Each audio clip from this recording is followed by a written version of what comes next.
o Dr. Jorge, da Secretaria-Geral, o ministro Ramos, da Secretaria de Governo e, logicamente, o ministro Mandetta e eu.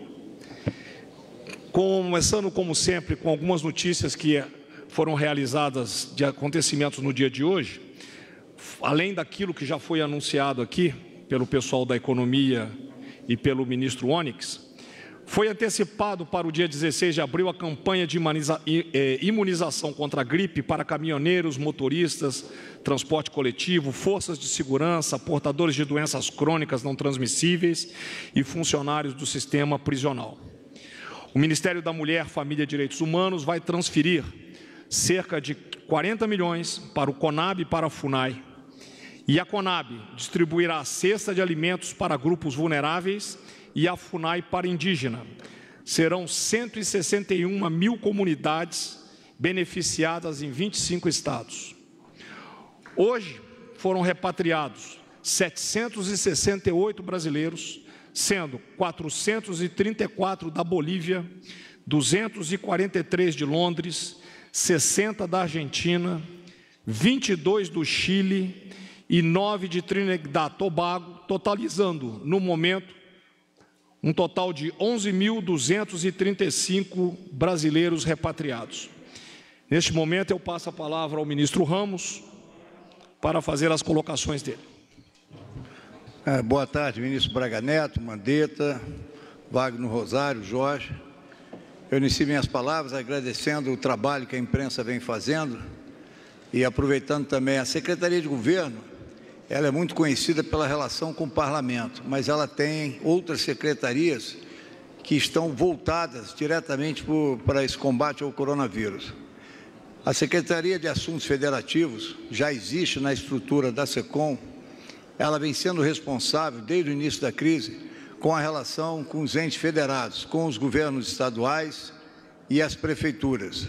Foi ela que foi responsável, tendo à frente a secretária Débora Aroche, em planejar, coordenar as videoconferências com os governadores de todos os estados. Nós fizemos uma videoconferência na segunda-feira pela manhã, semana retrasada, com a região Nordeste, que foi a primeira por solicitação da região Nordeste, e em seguida a região Centro-Oeste. Nós fizemos a região Sul e a região Nordeste e a região Amazônica, a região Norte, depois a região Sul e Centro-Oeste, e o último dia foi a região Sudeste, né? Minas Gerais, Espírito Santo, Rio de Janeiro e São Paulo. E estamos, através da Secretaria de Assuntos Federativos, 24/7, ou seja, o tempo todo, com uma ligação da secretária com os secretários dos estados, seja na área de saúde, em várias outras áreas. Então, existe esse contato com todos os estados. Tem um link e o nosso pessoal está diretamente lá atendendo as demandas. O governador liga, solicita um apoio. Um exemplo, o governador Helder Barbalho nos solicitou um apoio de um avião que vinha do Suriname. Nós entramos em contato com o gabinete de crise gerenciado pelo general Braga Neto. Então, é um trabalho muito importante. Nós temos também a Secretaria de Comunicação, que os senhores conhecem, que é responsável pela estrutura aqui da coletiva. Eu aproveito para agradecer ao ministro Braga Neto. Quando nós conversamos, achamos que a mudança para esse local, já foi falada várias vezes, é que um problema que é transversal a todo o governo. E nos sentimos muito satisfeitos de estar aqui junto ao nosso ministro da Saúde, Mandetta, que, lógico, o foco principal é a área de saúde, mas foi a oportunidade que nós tivemos de mudar o procedimento. E também a Secretaria de Comunicação é responsável diariamente de emitir boletins sobre as notícias. Nós temos também a Secretaria Parlamentar, que tem atuado junto ao Congresso Nacional na aprovação das medidas voltadas para o coronavírus, a parte das medidas econômicas. O ministro Guedes acabou certamente de divulgar para os senhores. Aproveito também para agradecer a resposta do Congresso Nacional a essas demandas. Essa medida provisória que já foi sancionada dos R$600, que foi motivo da explanação do ministro Onyx, foi uma iniciativa do nosso deputado Vitor Hugo, lá no Congresso, juntamente aos outros parlamentares, e aprovada e incentivada pelo presidente Jair Bolsonaro, que está muito sensível a necessidade, como já disse aqui o ministro Guedes agora há pouco, dos mais vulneráveis. Então, eu aproveito para agradecer e colocar a Secretaria de Governo à disposição dos senhores. Obrigado, galera. Por favor, ministro Jorge. Bom, boa tarde a todos. A Secretaria-Geral da Presidência, basicamente, tem 3 frentes de colaboração com o governo no problema de enfrentamento ao coronavírus. Como disse o ministro Ramos, é um problema transversal que envolve todos os ministérios e todas as estruturas do governo, e todas bem sobrecarregadas com o momento, pelo volume de atos e a necessidade de nós darmos respostas em tempo mais rápido do que o usual. Internamente, nós somos responsáveis pela administração do Palácio, então todos os meios, desde os meios preventivos de asepsia, o álcool em gel que está nos corredores, e assim o cuidado com os servidores e as pessoas que circulam no Palácio, inclusive os senhores e as senhoras da imprensa, passam pela Secretaria de Administração, assim também todos os meios de suporte, como as salas de videoconferência, mobiliário, transporte, enfim. Então, isso tem sido feito dentro de uma medida do possível a contento. A gente sabe que o volume ainda de serviços é muito grande e estamos seguindo rigorosamente aqui as orientações do Ministério da Saúde no que diz respeito aos protocolos e do Ministério da Economia no que diz respeito à força de trabalho, inclusive com a questão do teletrabalho. A segunda frente nossa é a subchefia para assuntos jurídicos, essa responsável pela finalização e formatação dos atos que são levados a despacho com o presidente da República e suporte ao comitê de crise em todas as portarias de todos os ministérios que tenham a ver com esse enfrentamento. Então, até hoje, nós tivemos que editar, diretamente ligado ao problema do coronavírus, 20 medidas provisórias, 16 decretos e 8 portarias que estão ainda em vigor para fazer frente à questão, principalmente a parte migratória, de um total de 163 atos analisados até o momento. Temos mais cerca de 10 medidas provisórias com temas diversos, que, contando com a colaboração e compreensão do Congresso Nacional, estamos procurando, nesse exato momento, direcionar todas as medidas possíveis para o enfrentamento. É um volume muito maior de medidas provisórias. Isso também deixa com o Congresso Nacional uma responsabilidade grande de análise e de correção desses atos.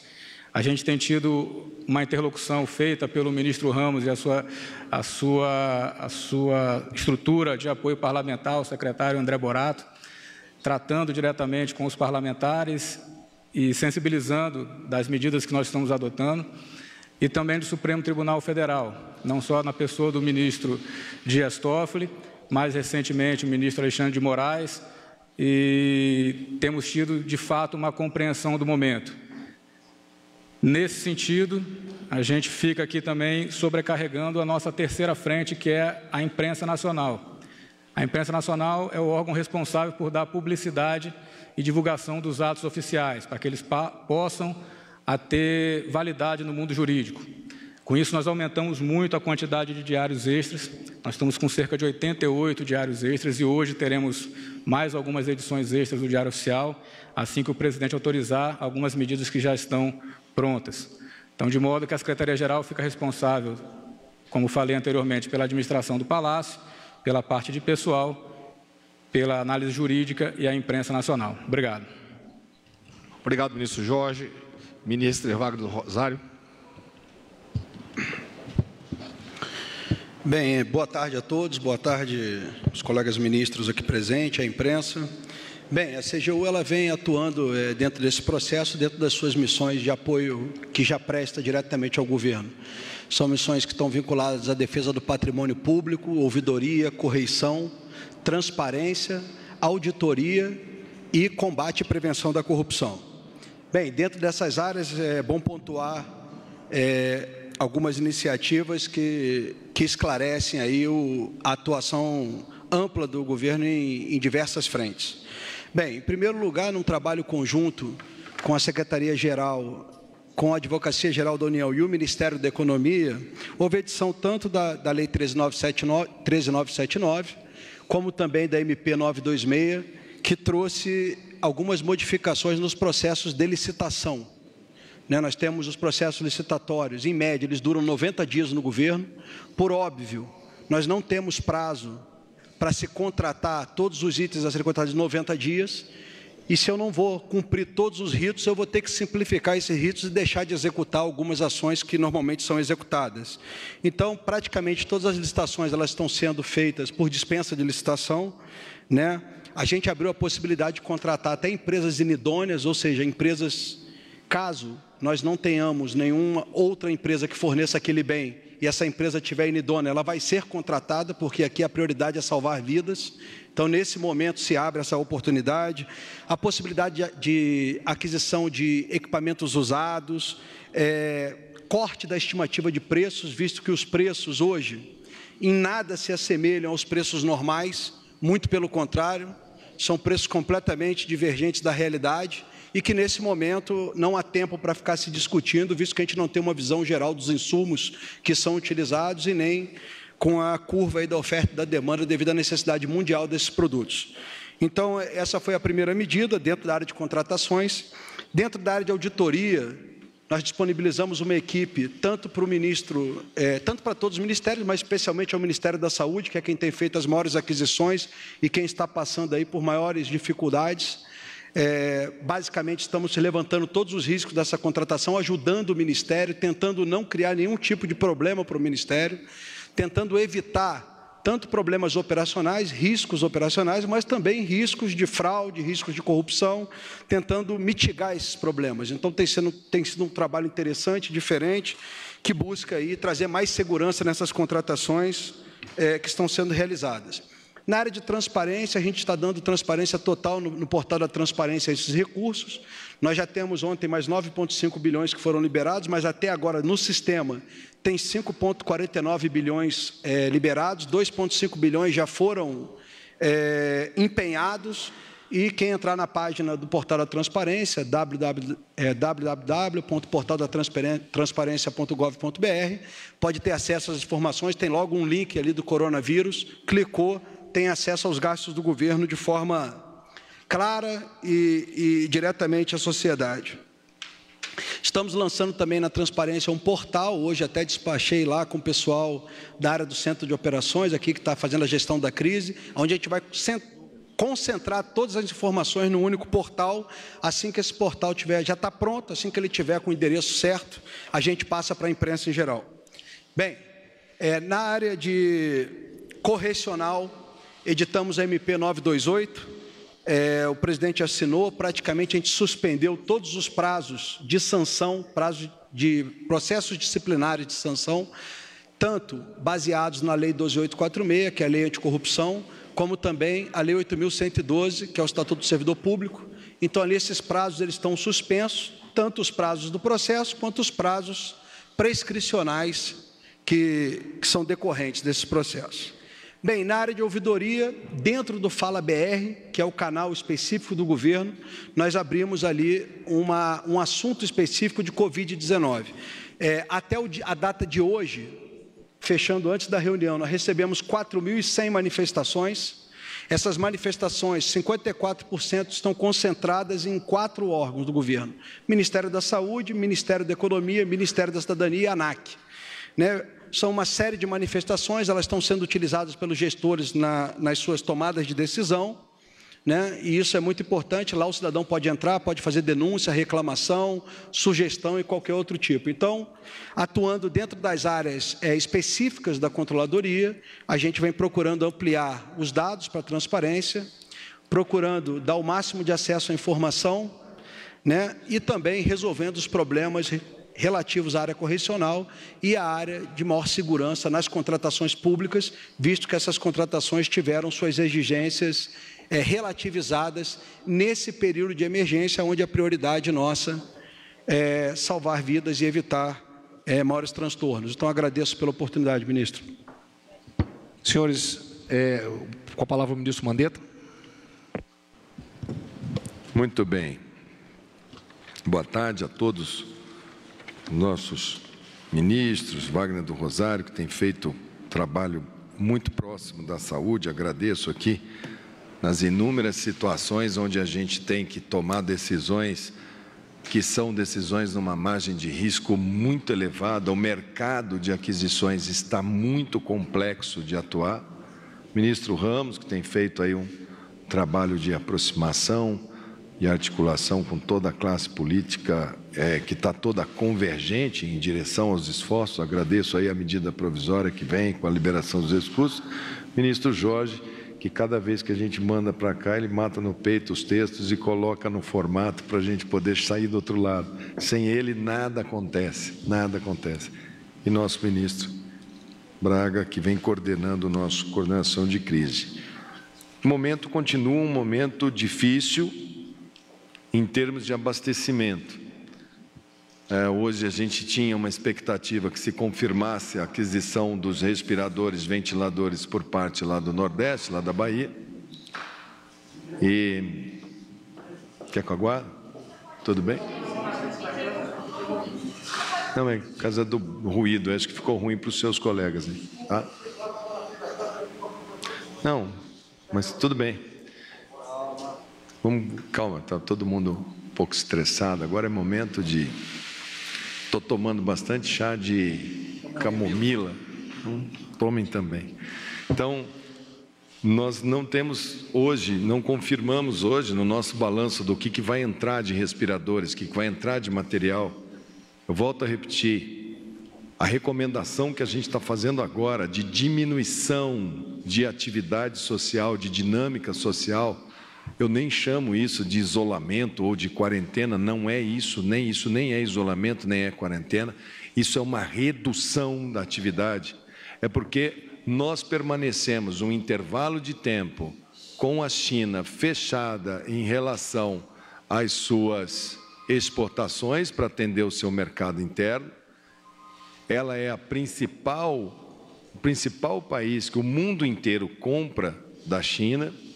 Isso fez com que nós atravessássemos fevereiro e março sem poder adquirir matérias de lá, o mercado já fechando. Quando ela reabre para venda, reabre com o mundo inteiro tendo que repor o estoque que usava e mais a duplicação ou triplicação do estoque de determinados itens para o coronavírus. Então, nós temos aí uma coleção de problemas que vão se somando nesse mercado, e hoje a notícia foi a retenção dos ventiladores, respiradores lá do Nordeste, que nós tínhamos expectativa que entrassem mais 680 aproximadamente, e foram frustrados. Também hoje a gente está vendo também retenção, enfim, discussão sobre produções globais de máscara, quase que uma coisa assim, isso era global, agora é para atender só o meu país. Nós estamos dialogando com os países no sentido de termos um mínimo de racionalidade nesse momento para podermos achar um ponto de equilíbrio. E por isso a gente recomenda fortemente a manutenção por parte da sociedade, por parte da orientação dos governadores, porque cada atendimento cirúrgico, cada pessoa que iria para o CTI, que não vai, que deixa de ir, é um insumo que a gente está economizando, porque a gente sabe que aqui na frente a gente pode ter espiral de casos que vão demandar todo o sistema de saúde. Isso ontem a gente teve uma primeira amostra disso em relação a Manaus, secretário de Estado ligando, solicitando apoio, tive que pedir, pegar respirador de um estado, mandar pela FAB para Manaus. Aqui agradeço ao ministro Braga, ao ministro Fernando da Defesa, pela pronto atendimento, para a gente tentar trabalhar o Brasil como um cenário, porque se aumentar muito aqui, talvez a gente pegue equipamento de um local e transfira para ver se a gente consegue dar um ponto de equilíbrio para o nosso sistema de saúde, que vai sim ser muito estressado. O que a gente quer evitar? Que nós tenhamos grandes centros como Rio, São Paulo, Belo Horizonte, capitais, na orla, com surtos, brotes epidêmicos em paralelo ao mesmo tempo. Aí realmente seria muito difícil. Então, esse somatório de ações para diminuir a mobilidade é muito importante. Ontem à noite eu fiz uma reunião em call também com Davi Wippe, Fábio Jatene, Milton Arruda e Ederlon Rezende. Eu estou trabalhando com pouca gente, mas normalmente os cabeças brancas, aqueles que têm mais tempo e vivência, não só de sistema, mas de medicina, onde a gente está discutindo algumas possibilidades em tempo de tantas incertezas. É difícil. O paper, como a gente chama, o trabalho científico publicado no New England de ontem, é muito frágil do caso da cloroquina.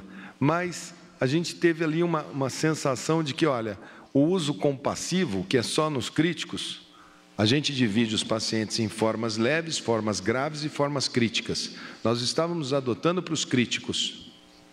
Nós vamos adotar também para os graves, que são aqueles que vão para o hospital, mas não ainda necessitando de CTI, mesmo que as evidências sejam frágeis, para que os médicos possam ter a opção dentro da farmacopeia pública de poder utilizá-los. Então, agradeço aqui aos colegas que ontem fizeram isso até meia-noite, todos juntos, né? Esses respiradores que nós conseguimos mandar do Rio lá para Manaus, eu aqui agradeço à Redditor. Foi um pedido meu, pessoal, à Redditor. Eu não queria tirar os respiradores públicos para mandar para Manaus, então eu fiz uma custódia, mandei, a Redditor me cedeu 15, mandei para Manaus para atender pontualmente. Depois que atender, chegando, eu conseguindo colocar, eu devolvo e agradeço. Não só a Redditor, mas é impressionante como todos estão querendo ajudar. Isso é o lado positivo hoje. A Vale do Rio Doce, que comprou os kits, criticaram, o kit tem 35%, a gente sabia. Esse kit foi o único kit que a gente tinha um mínimo de confiança, porque ele estava registrado no mercado europeu, a Alemanha havia comprado. E ele vai ser útil, sim, para um tratamento, para uma utilização em escala aqui do lado. Ele não é o único e a gente agradece muito a Vale.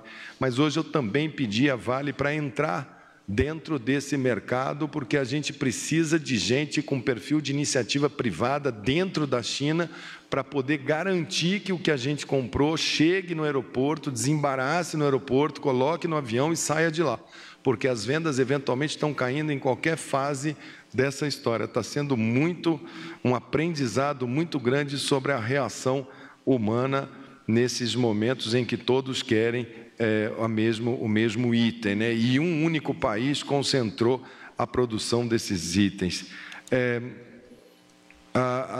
Também lá do Ministério da Saúde, hoje eu recebi muitos questionamentos de enfermeiros lá do hospital. Jamais foi a minha opinião dizer que a enfermagem não conseguiu segurar as infecções lá no Santa Major. A enfermagem é fundamental e ela está sendo extremamente guerreira naquela unidade. E o vídeo, os dentistas, os odontólogos não se viram contemplados. Eu fui perguntar, porque o vídeo foi feito por uma iniciativa de colegas que trabalham ali dentro do Ministério da Saúde, não passou pelo crivo de todos. Os dentistas são, sim, extremamente importantes. Vocês já imaginaram, no meio dessa situação, você ter uma crise de canal, você ter uma crise oral, e você ter que entrar com um perfurador de alta rotação, a quantidade de saliva, é um profissional que tem alto grau de contaminação, risco, né? Nós temos já um protocolo para que os dentistas continuem trabalhando, eles trabalham diretamente com cavidade oral. Todo o meu respeito, todo o meu pedido de apoio a essa especialidade que é profundamente imbricada dentro dos nossos serviços de saúde. Enfim, eu acho que essas são as principais fatos. Os números nós vamos falar na hora do boletim. Há um natural aumento do número de casos, há uma preocupação não só com aquelas clássicas, mas Manaus entra também no nosso radar como um ponto que pode ter ascendências rápidas de curva, ao lado de Fortaleza, lá no Nordeste, São Paulo, Rio de Janeiro e Brasília. Então, a gente vai monitorando, estamos conseguindo, com muito esforço, evitar aglomeração, evitar a espiral de curva. A gente espera poder levar isso até o nosso sistema estar mais robusto. O ministro Tarcísio, o ministro Wagner, ontem estiveram lá no nosso ministério, para que a gente faça de uma planta padrão, de uma unidade de campanha, trabalhando junto com a Anvisa, um fast track para a gente ter o mínimo de biossegurança, para que a gente faça a primeira, veja modularmente, passo a passo, como ela se dá, do ponto zero até a hora que ela está instalada. Devemos fazer aqui no entorno de Brasília, por conta do impacto na rede de Brasília, mas deve ser no estado de Goiás, e isso está sendo, após a confecção dessa unidade, aí nós vamos saber como é que a gente pode eventualmente apoiar os estados que eventualmente solicitarem ao governo federal. Então, o trabalho segue um trabalho firme, segue um trabalho forte, a equipe está firme, nós estamos trabalhando com muita preocupação, ainda continuamos construindo um plano de manejo para favelas e comunidades. Não é fácil, mas tem um grupo dedicado de sociólogos, antropólogos, comunicadores, alguma coisa de formato digital, alguma coisa que concilie problemas sociais, problemas econômicos com o problema de saúde. É um quebra-cabeça muito difícil, mas a gente espera nesse final de semana terminar esse que deve ser o projeto de maior complexidade para se fazer um manejo, e por enquanto a gente pede às comunidades que continuem com o comportamento que estão. Segurem, não deixem entrar em espiral antes do sistema estar mais preparado para atender, já que até agora ele começou pelos ricos, ele começou pela classe A e B, ele passa um pouquinho agora na classe média, mas ele ainda não entrou nos bairros, grandes bairros operários do Brasil. Então vamos todos ter muita atenção redobrada, final de semana, fazer mais um sacrifício, que a gente possa ter muito foco e todo mundo se auxiliar num momento tão difícil como esse. Muito obrigado, ministro Mandetta. Vamos abrir para as perguntas. Primeira pergunta, Clébio Cavagnoli, TV Record. Boa tarde, ministros. Gostaria de direcionar a pergunta para o ministro Luiz Mandetta. Ministro, a gente tem percebido que a questão dos testes e também dos respiradores são os dois pontos vitais para a gente tentar enfrentar essa pandemia aqui no país. Em relação aos testes, é possível hoje identificar quantos testes existem no estoque e se é possível que alguma fábrica brasileira passe a produzi-los? Em relação aos respiradores, a gente sabe que em alguns países, montadoras de veículos que estão com a produção parada estão fazendo esses respiradores. Aqui no Brasil, algumas estão consertando, mas não produzindo. É possível fazer isso aqui também? Então, vamos lá, testes. Testes, primeiro que a gente produz no Brasil, os testes Fiocruz, que são os testes que nós temos utilizado para fazer a PCR-RT. Nós temos a tecnologia de fazê-los. Para produzir, nós dependemos de um determinado insumo que os países externos, quando tem uma crise dessa, a primeira coisa que eles fazem, o que é? Fechem a saída do nosso país, dos insumos, vamos usar para dentro do país. Então, você tem a tecnologia, mas nós não temos, e é uma coisa que o Brasil vai ter que discutir após essa crise, se essa dependência tecnológica quase que larga escala não nos traz até um problema de soberania. Isso é uma discussão profunda no pós-crise.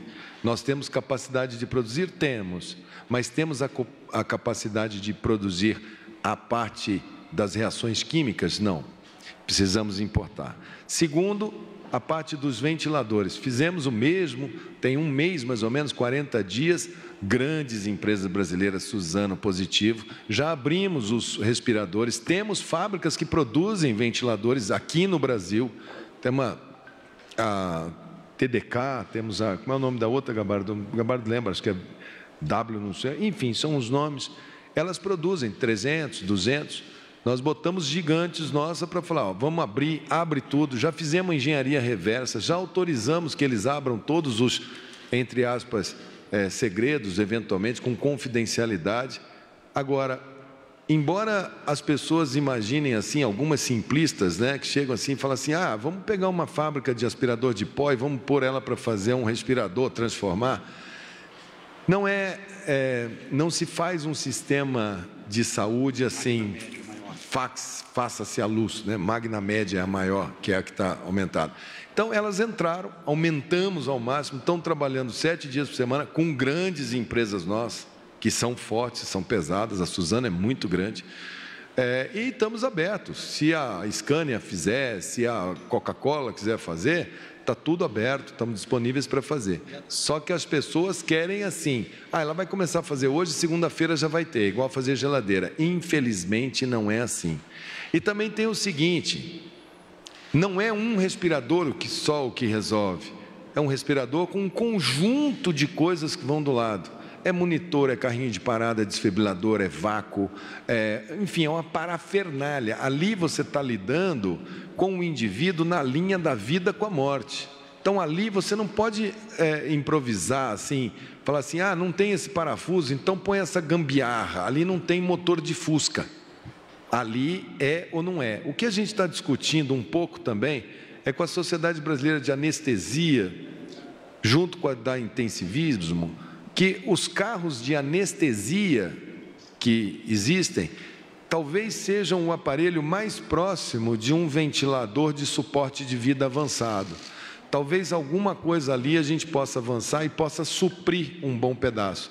Mas mesmo para isso a gente tem que fazer uma série de orientações técnicas, porque atrás desse equipamento tem um cérebro.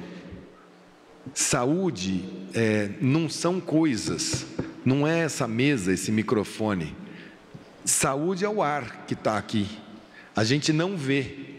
E o que está no cérebro desses médicos é o maior patrimônio, o cérebro dos enfermeiros, o cérebro dos fisioterapeutas, porque colocar um aparelho, para mim, por exemplo, eu não sou intensivista, eu não sou de CTI. Se você me colocar lá, eu sou médico. Eu posso ser uma pessoa, mas vocês vão ter, os intensivistas vão ter que me treinar. E você não treina uma pessoa em 24 horas, em 72 horas, em uma semana. Então, é um quebra-cabeça muito complexo, que a gente está trabalhando com uma enormidade de peças que tem que se encaixar.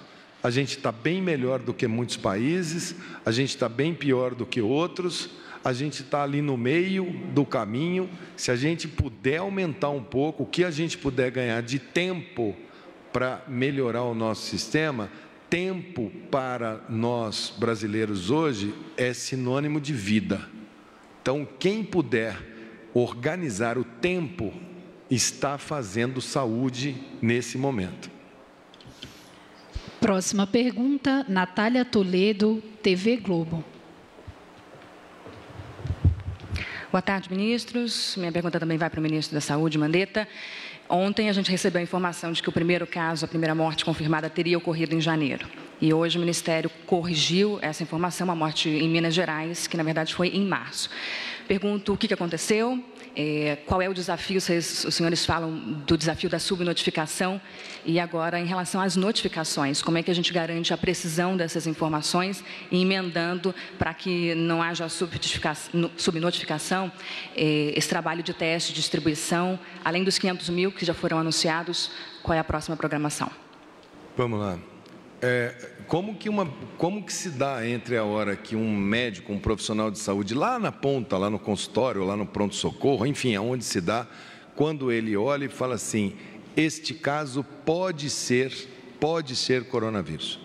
Ele pede para coletar um exame e coloca esse caso num rol de suspeito, primeira etapa. Quando chega o resultado do exame, ele é confirmado ou é descartado. Isso tudo se dá lá na ponta, quando esse profissional notifica, cai na Secretaria Estadual de Saúde. Quando ele confirma, a Secretaria Estadual de Saúde nos informa ao Ministério da Saúde. Em situações normais, o que a gente faz? No início do coronavírus, quem acompanhava lá no Ministério, a gente revisava um por um, checava, via o nome, via a idade, via se estava preenchido certo, via se a data do início do sintoma, a notificação é um formulário grande, não é uma coisa simplificada, um endereço, tem uma série de informações ali. E aí, muitas vezes, o Ministério da Saúde olhava e falava, ô, secretaria, tem uma coisa errada aqui. A questão já de um mês, nós falamos, olha, agora o Ministério da Saúde não vai mais revisar. Nós vamos pegar os números das secretarias estaduais de saúde e vamos consolidar todo dia às 17 horas. Então, ontem foi consolidado. Na consolidação dos números dessa semana, veio esse caso com essa data. Quando chamaram a atenção, o Ministério da Saúde foi olhar e falou, vamos revisar para ver se está tudo direitinho, isso é certeza. Quando questionada, a Secretaria Estadual de Saúde de Minas falou, não, realmente foi um erro de digitação, ele é de março. Agora, o que é importante disso daí? É possível que nós tenhamos tido casos de pessoas com coronavírus aqui em janeiro, em dezembro? É possível. É possível que possamos ter tido até antes. A China fez uma maneira de notificar essa doença muito estranha, muito atípica. O mundo ainda vai sentar isso numa grande... Isso ainda vai ter que ser muito melhor explicado, porque talvez se tivéssemos tido melhores informações, muitas vidas poderiam ter sido salvas. Os primeiros casos de morte de origem desconhecida lá na cidade de Wuhan são de 8 de dezembro. Para você ter as mortes, você tem que ter a circulação do vírus antes. A China tem cidades enormes, como Pequim, tem cidades de 8 milhões, 10 milhões, 15 milhões, 1 milhão, 7 milhões, são uma atrás da outra. Como é que justifica tão poucos casos? Quer dizer que essas cidades todas não tiveram abalos nos sistemas de saúde? Essa era a imagem que passaram para o mundo. Por isso o Brasil se preparou, com a orientação da Organização Mundial de Saúde, para um vírus pesado, um vírus que, se nós fizéssemos higiene, se nós fizéssemos bloqueios pontuais, ele seria controlável, ele seria facilmente controlável. Ela fez uma quarentena numa única cidade, 6 semanas, falou, acabou os casos aqui, está encerrado o assunto. De repente ele chegou no mundo ocidental, onde a imprensa é livre, onde os números são livres, onde o comportamento social é mais similar ao nosso, e caiu o sistema de saúde da Itália, o sistema de saúde da Espanha, o da França, a Alemanha, a Inglaterra, os Estados Unidos. No domingo a previsão é que eles entrem na fase de não temos mais respiradores, não temos mais onde pôr ninguém, aí começa a haver a parte do refluxo, que a gente chama, onde você começa a ter que escolher quem entra no respirador e quem fica e quem sai, é a parte mais dramática, e isso faz com que nós aqui no Brasil olhemos e falemos, olha, o nosso sistema de saúde vai sofrer um grande impacto. Se esses sistemas de saúde ocidentais caíram igual um efeito dominó frente a esse vírus, então esse vírus não é um vírus pesado, lento, igual os chineses mostraram. Esse é um vírus muito competente para transmitir e ele pode causar um impacto muito agudo no sistema de saúde. Isso nós estamos medindo porque nós somos um país tropical, nós estamos agora entrando no outono, o inverno é o nosso maior pesadelo. Nós temos uma epidemia de influenza, uma de dengue, uma de sarampo e agora entrando uma de corona. Como que isso vai acontecer aqui? Então nós vamos aprender dia após dia notificando. E é difícil notificar, é difícil fazer os testes, é difícil sincronizar isso tudo num mercado tão concentrado. Então vamos devagar, vamos com calma, o momento é de muita atenção, muita calma, e foco, disciplina, e não vamos perder o foco do nosso adversário, nosso inimigo, que é a doença. Última pergunta, Carolina Rossito, TV CNN. Boa tarde, ministro. Qual é o estado que mais preocupa nesse momento? O senhor falou agora de Manaus, por exemplo, a capital, que entra na lista de locais críticos. O estado do Amazonas, por exemplo, então, está prestes a sofrer um colapso? Vamos mudar um pouquinho esse adjetivo crítico. A gente tem preocupação, gente, com os 215 milhões de habitantes. Não tem nada que não esteja... que seja possível da gente não ter algum tipo de estresse. Pode ser uma cidade pequenininha que nós estamos tão preocupados com ela como estamos com os grandes centros. Agora, é claro que nós temos uma cidade muito grande como é São Paulo, que tem 22 milhões de habitantes na grande São Paulo, que uma espiral ali seria muito, muito intensa. Nós temos um Rio de Janeiro que a gente tem chamado a atenção desde o início, que tem áreas de exclusão social com muita aglutinação de pessoas. difícil de fazer isolamento, que nos preocupa muito. Nós temos alguns números de cidades que têm muito fluxo internacional, como foi o caso do Ceará, de Fortaleza, que os casos foram muito notificados. E Manaus, pela característica de ser uma cidade que se relaciona muito com Miami, se relaciona muito em direção, às vezes um voo de Manaus para cá, para o centro-sul do Brasil, é quase a mesma coisa de Manaus para Miami. Ali nós temos um parque industrial na Zona Franca de Manaus, com empresas, com pessoas do mundo inteiro, com pessoas da China, com pessoas de vários países que têm um trânsito comercial. Nós temos uma vila operária extensa ali dentro e você demora para você diminuir produção, né? A dinâmica social de cidades que produzem muito, elas andam muito sempre atrás da produção. Então, Manaus, o secretário tem nos chamado e a gente tem tido também muita atenção. Brasília, pelo fato de inúmeros voos internacionais e muitas pessoas domésticas, voos de São Paulo, voos do Rio, o dia inteiro para cá, quando o Congresso está aberto, quando ela está efervescente, a cidade é uma cidade cosmopolita, por isso Brasília também um índice elevado. Agora, não existe lugar que você fala assim, não, aqui eu não vou ter problema. O que a gente vai tentar é montar esse painel nacional e quando tiver um problema maior numa cidade A, a gente vai na cidade B que está calmo, reforça um pouco aqui e vamos ver se a gente vai trabalhando esse nosso barco com muita dificuldade, mas vamos ver se a gente consegue ir balanceando e utilizando uma vantagem que a gente tem de ter um sistema único de saúde, que dialoga bem com todos os estados e que dialoga bem com a iniciativa privada, que é detentora também de inúmeros leitos privados dentro do Brasil. Acho que juntos a gente pode...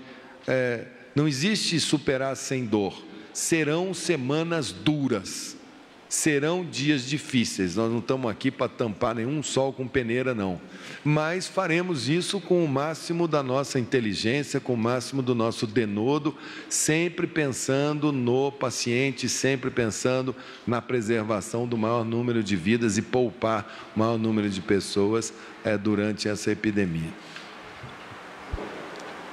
Está encerrada essa coletiva, por favor. Boa tarde a todos. Obrigada.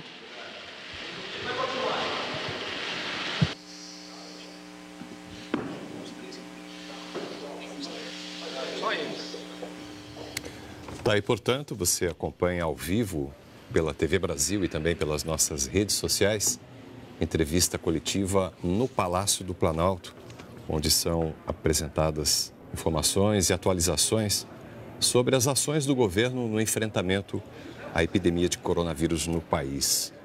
Nesta fase da entrevista coletiva, em que participam ministros de diferentes pastas, tivemos aí o ministro Braga Neto, que coordena a equipe ministerial, informando ações específicas, como, por exemplo, o auxílio a comunidades indígenas, de modo a protegê-las da infecção pelo coronavírus, e também a repatriação de brasileiros que se encontram no exterior. O ministro da Saúde, Henrique Mandetta, participou, assim como os ministros Jorge de Oliveira, da Secretaria-Geral, e outros. Agora teremos a parte da saúde. Por favor, vamos dar início à apresentação do Ministério da Saúde. Peço atenção a todos, por favor.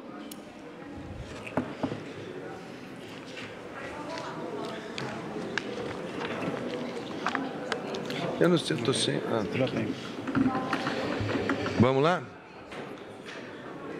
Bom, hoje nós estamos sem o Wanderson Kleber de Oliveira, que é o nosso secretário de Vigilância, que vocês estão muito habituados, eu, Gabardo e Wanderson. O Wanderson hoje está com uma ciática, uma lombociatalgia. A lombociatalgia é uma inflamação na hérnia de disco lombar que irradia para a perna e ele está com muita dificuldade de caminhar. Então, eu dei para ele 72 horas para ele estar caminhando até segunda-feira e temos que colocar um ortopedista. Como eu sou ortopedista, eu já o mediquei, espero que segunda-feira ele esteja já pronto para trabalhar. Então, para para não confundir as pessoas, eu pedi para o Gabardo fazer hoje, às vezes do Wanderson, e tem aqui o Rodrigo, senta aqui, pode sentar aqui, os dois Rodrigos, que são os técnicos lá que trabalham junto do Wanderson. O Gabardo apresenta, e se tiver alguma coisa eu precisar me socorrer, eu me socorro dos dois Rodrigos, o Frutuoso, que pode nos ajudar, e o Rodrigo Said, que são os dois especialistas lá da Secretaria de Vigilância em Saúde. Então, por favor, Gabardo, os números.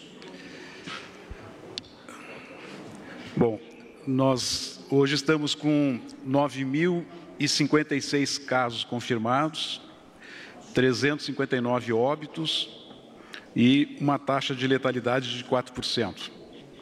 Na região norte, o Acre está com 46 casos, Amazonas 260. Essa foi a preocupação que o ministro externou anteriormente. Já são 260 casos no Amazonas, 19 no Amapá, 50 no Pará, 10 em Rondônia, 30 em Roraima e 12 em Tocantins. Isso perfaz um total de 420 casos na região norte, que dá 4,7% de todos os casos no Brasil. Na região nordeste, Alagoas 22, Bahia 282, Ceará 627, Maranhão 81, Paraíba 29, Pernambuco 136, Piauí 21, Rio Grande do Norte 176, Sergipe 25.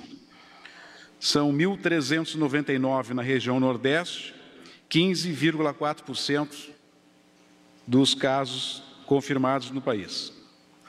Região Sudeste, 139 no Espírito Santo, 397 em Minas Gerais, 1.074 no Rio de Janeiro, 4.048 casos em São Paulo. Isto totaliza 5.658 casos, 62,5% dos casos estão na região Sudeste. Região Centro-Oeste, DF 402, Goiás 88, Mato Grosso do Sul 60, Mato Grosso 44, total 594 casos, 6,6% dos casos no Brasil. A região Sul, Paraná 301, Rio Grande do Sul 396, Santa Catarina 281, total 978, 10,8% dos casos. Segundo, Renato.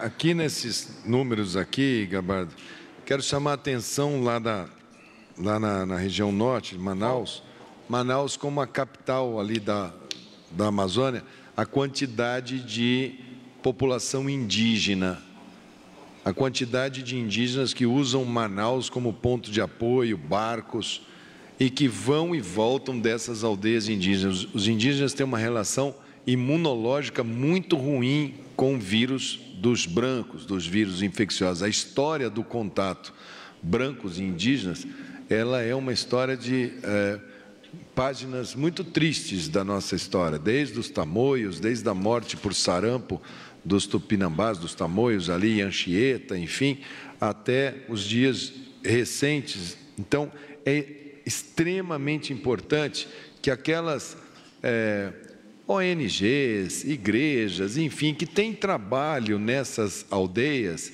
elas estão todas com restrição praticamente absoluta. Colaborem, por conta do vínculo que vocês têm, por mais que esteja bem intencionado, às vezes vai até lá para fazer um favor e é um portador assintomático, contamina 1, 2. Os indígenas, eles têm o hábito de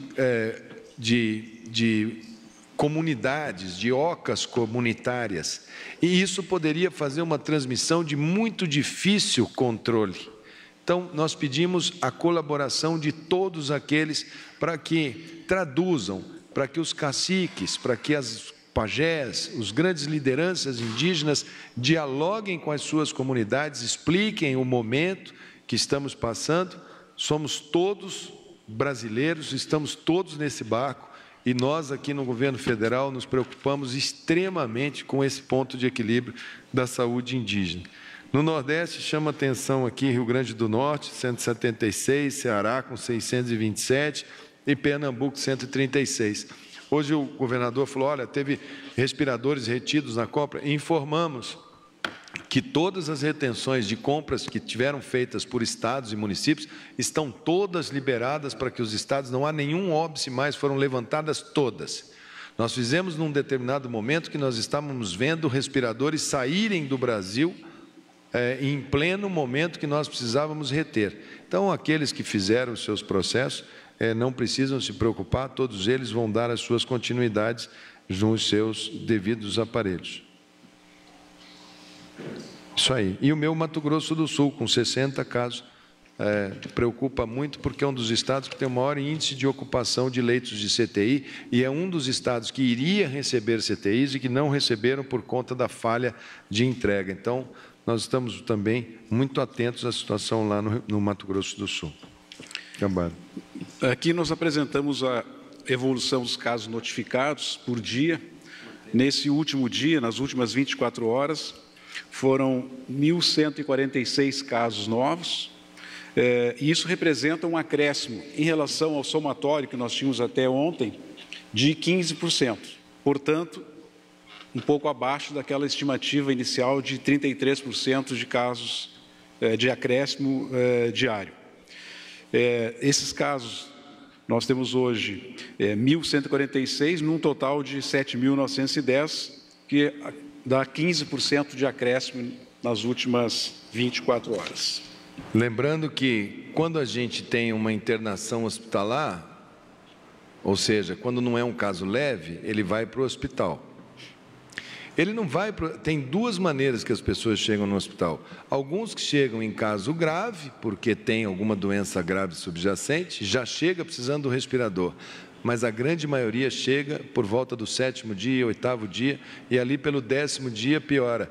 Então, quando você aumenta esses casos, você já antevê que na outra semana você vai ter o aumento de pressão dentro do sistema.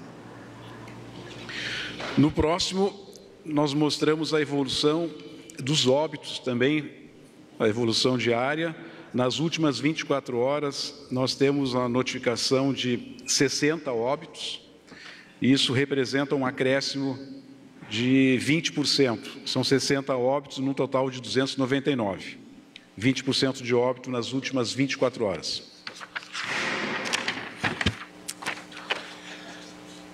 Os coeficientes de incidência por 100 mil habitantes, que é uma forma da gente poder comparar o número de casos, não no número absoluto, mas relacionando isso à população do Estado, o Estado que apresenta a maior incidência é o Distrito Federal.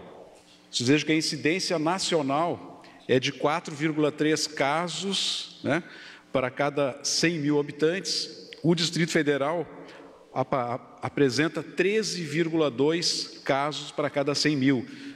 O Distrito Federal é o primeiro, assim, com um número bem maior, inclusive, que São Paulo, nesta relação de número de casos confirmados pela população. O segundo estado que tem a maior incidência é São Paulo, com 8,7. O terceiro é o estado do Ceará, com 6,8. E depois, Rio de Janeiro e Amazonas, os dois com a mesma incidência, de 6,2, que são os 5 estados que nós temos hoje a maior preocupação.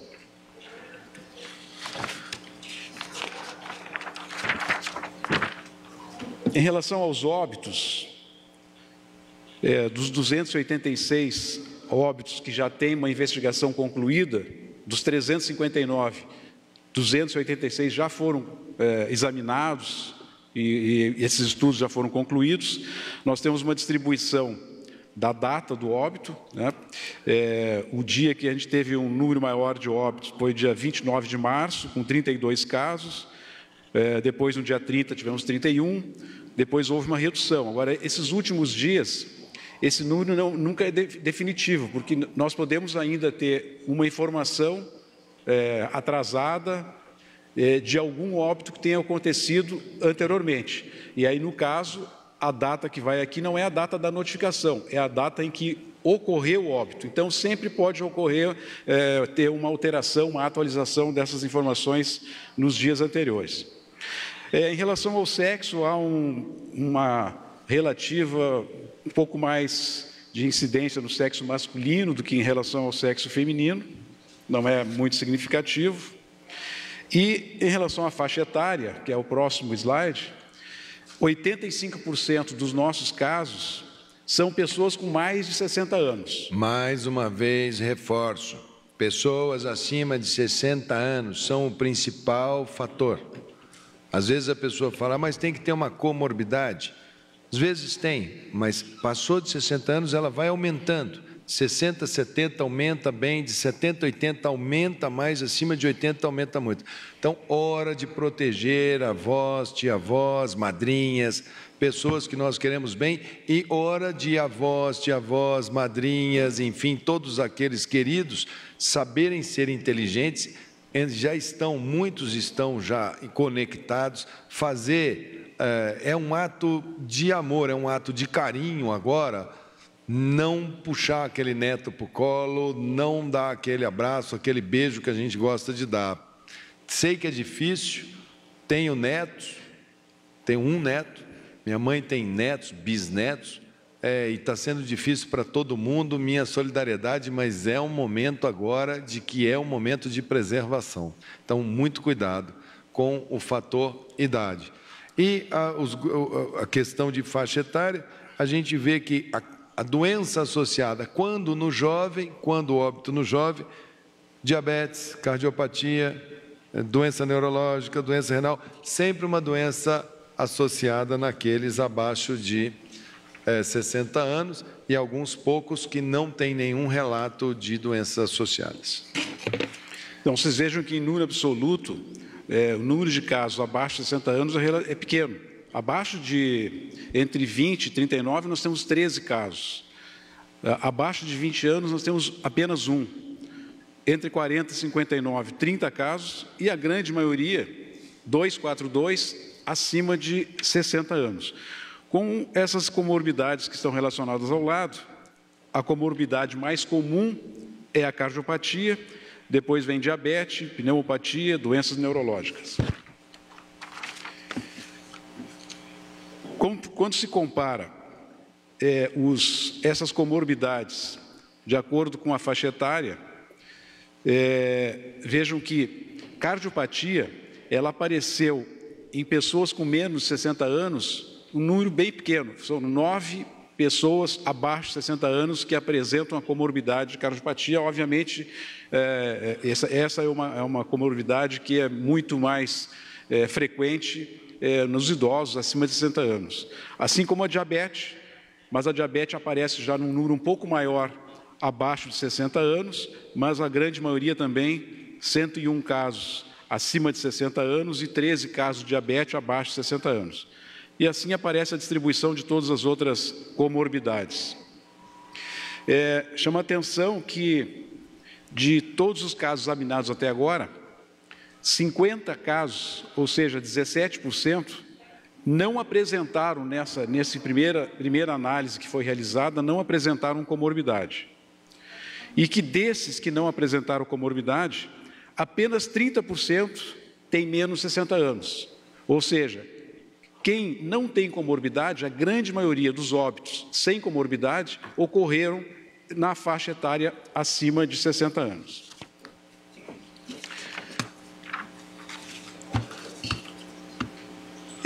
O próximo que fala das internações, são internações por síndrome respiratória aguda grave, que nós chamamos de SRAG. Até o final vocês todos vão estar habituados com essa terminologia. Dá para perceber a comparação. O verde são casos ocorridos em 2019 e o laranja são casos ocorridos em 2020. Então, chama a atenção que nas últimas 3 semanas, o número de internações por síndrome respiratória aguda grave em 2020 é muito superior ao ano de 2019. Mas isso também é justificado porque, pela preocupação com o coronavírus, o número de pessoas que busca atendimento e a investigação que é feita nesses casos, ela se tornou, nesse ano, muito mais forte do que nós tínhamos no ano passado. No ano passado não havia esta preocupação. Então, esse ano, pelo fato de haver essa preocupação maior, há uma investigação e há uma notificação mais consistente do que nós tínhamos nos anos anteriores. Essa última, acho que é o último slide, é um slide que mostra, por semana epidemiológica, o número de internações que a gente tem por síndrome respiratória aguda grave, mas separando o que é coronavírus dos demais vírus. E aí vejam só que o laranja, que é o coronavírus, ele ainda é pequeno em relação ao verde, que são as internações por outros vírus. Então, esta é a preocupação que nós precisamos ter com o nosso sistema de saúde, porque não são só os casos de coronavírus que vão pressionar pelos leitos de UTI, pelos leitos de internação. Pelo contrário, hoje nós temos uma pressão muito maior por leitos, por internação, de pessoas que têm infecção, síndrome gripal, por outros vírus que não são o coronavírus. Nessa última semana, semana 13, nós tivemos 515 internações por corona e tivemos 6.701 internações por síndrome gripal, por demais vírus que não seja o coronavírus. De todos os casos de internação esse ano, de 2020, 7% são coronavírus, 93% são por outros vírus. Óbvio que isso deve mudar nas próximas semanas. Ministro, era isso que a gente tinha para essa primeira apresentação. Bem, eu sempre passo aqui as perguntas que me mandam por escrito. Aqueles que eu não ler a pergunta é porque, de alguma maneira, nas falas minhas de entrada e nas falas do Gabardo, a gente entende que essas perguntas, para não ficar repetindo, já que houve a captação de imagens. Então, muitas perguntas aqui em relação ao caso Minas Gerais, que foi perguntado lá pela Rede Globo. Voltamos a repetir. Quando a gente pega o caso, a gente checa no Ministério da Saúde os casos que são mandados, que chamam a atenção, porque é impossível você checar todos. Esse trabalho é feito nas secretarias estaduais de saúde. Como essa paciente foi a óbito em 1º de abril, nós falamos, bom, como ela pode ter ido a óbito se ela coletou para confirmar óbito 1º de abril? Então, foram ver, não era, houve a errata por parte da Secretaria Estadual de Saúde lá de Minas Gerais. Muita gente querendo saber cenário. Letícia Casado, do New York Times, perguntando se estamos falando de 100 milhões de pessoas, se quantas pessoas devem morrer por coronavírus. O outro aqui perguntando, Severino Mota, do BuzzFeed, perguntando a conta do Ministério da Saúde, 70%, e quais serão os números de casos. Érica Alcântara, se já conseguimos estimar o número de mortos para os próximos dias, semanas, como se isso fosse possível. Enfim, cenários. Existem cenários de todos as matizes, cenários mais conservadores, cenários mais arrebatadores. Nós temos lá um painel, nós construímos o nosso planejamento por consenso, nós temos as nossas estimativas, nós estamos trabalhando, mas não é algo que a gente vai fazer, olha, nós esperamos isso ou aquilo. Vocês têm aí modelos matemáticos no mundo inteiro, algumas de instituições muito renomadas colocando. O que a gente tem assim, um certo conforto, que foi no balanço dos 30 dias, aconteceu o que a gente imaginava que iria acontecer, nós não tivemos nenhuma surpresa nos primeiros 30. Então, o modelo que a gente faz sempre é de 30 dias, nós estamos vivendo agora 26 de março, 26 de abril, nós vamos ver como é que vai se comportar. É interessante, porque cada um tem um olhar. Dos primeiros 30 dias eu ganhei, o Gabardo acha que não, que ele que acertou, o Wanderson acha que não, que foi ele que acertou, tem lá uma disputa de quem tem o melhor cenário, Vamos ver como é que vai ser abril. Estamos vivendo isso daí semana por semana. Normalmente a gente faz um boletim resumido no sábado à tarde. Não sei como é que vai ser, se vai ser aqui, se vai ser no Ministério amanhã. E no sábado e no domingo a gente discute o que foi a semana e planeja no domingo como vai ser a semana entrante. Então é isso. Qual a cidade do primeiro caso de Covid no Brasil? Do Dalton Almeida, foi São Paulo, foi caso importado de qual país? Alô, Dalton. Isso foi 26 de fevereiro, acho que era terça-feira de carnaval, foi noticiado, tenho certeza que se organiza lá. Vladimir Neto, primeiro caso de Covid no Brasil foi a mesma coisa sobre a questão do caso de Minas, como o caso de Minas, acho que o caso de Minas ficou sendo a grande pergunta hoje, acho que já está bem explicado. Maria Eduarda Cardim, Correio Web, essa daqui eu vou passar para você, Gabardo. Já é possível elencar lições que aprendemos com a pandemia do novo coronavírus? Se sim, quais o Brasil já aprendeu?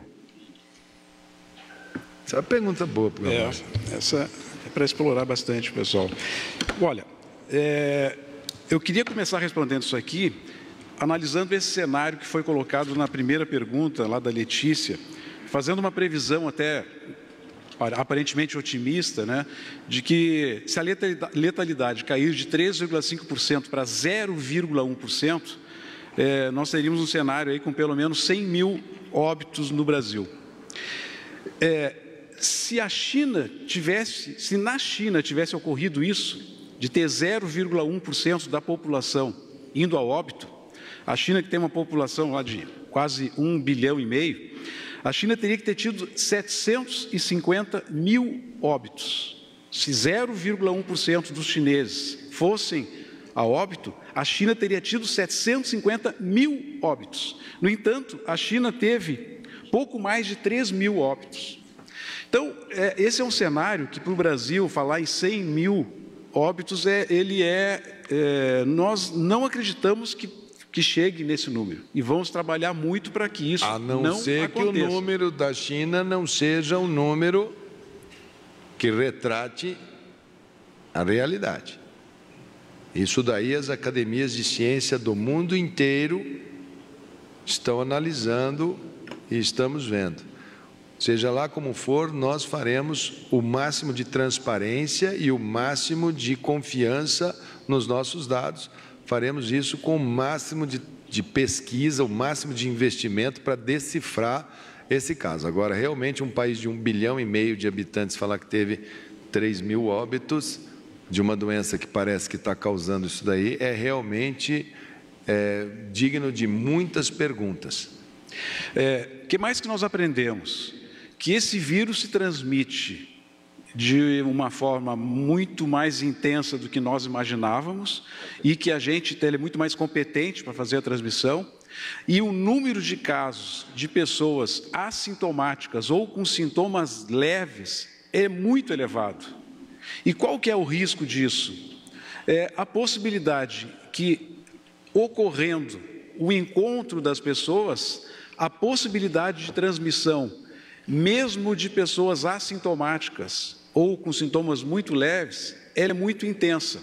Então, nós começamos trabalhando numa linha de isolar as pessoas sintomáticas para diminuir o risco do contágio, mas, com o tempo, nós fomos percebendo que não é suficiente apenas separar as pessoas que estão sintomáticas, que uma preocupação também são aquelas que não apresentam sintomas. E isso evoluiu, inclusive, para uma nova forma da gente reduzir a transmissão, que é a utilização das máscaras. No início, nós não recomendávamos o uso de máscaras para a população em geral. Hoje, no transporte coletivo, por exemplo, eu acho que se impõe a necessidade da máscara, né? Porque isso protege as pessoas de uma transmissão. Então, essa é uma situação que a gente deve levar bastante em consideração. O fato da grande quantidade de pessoas assintomáticas estarem aptas a transmitir o vírus.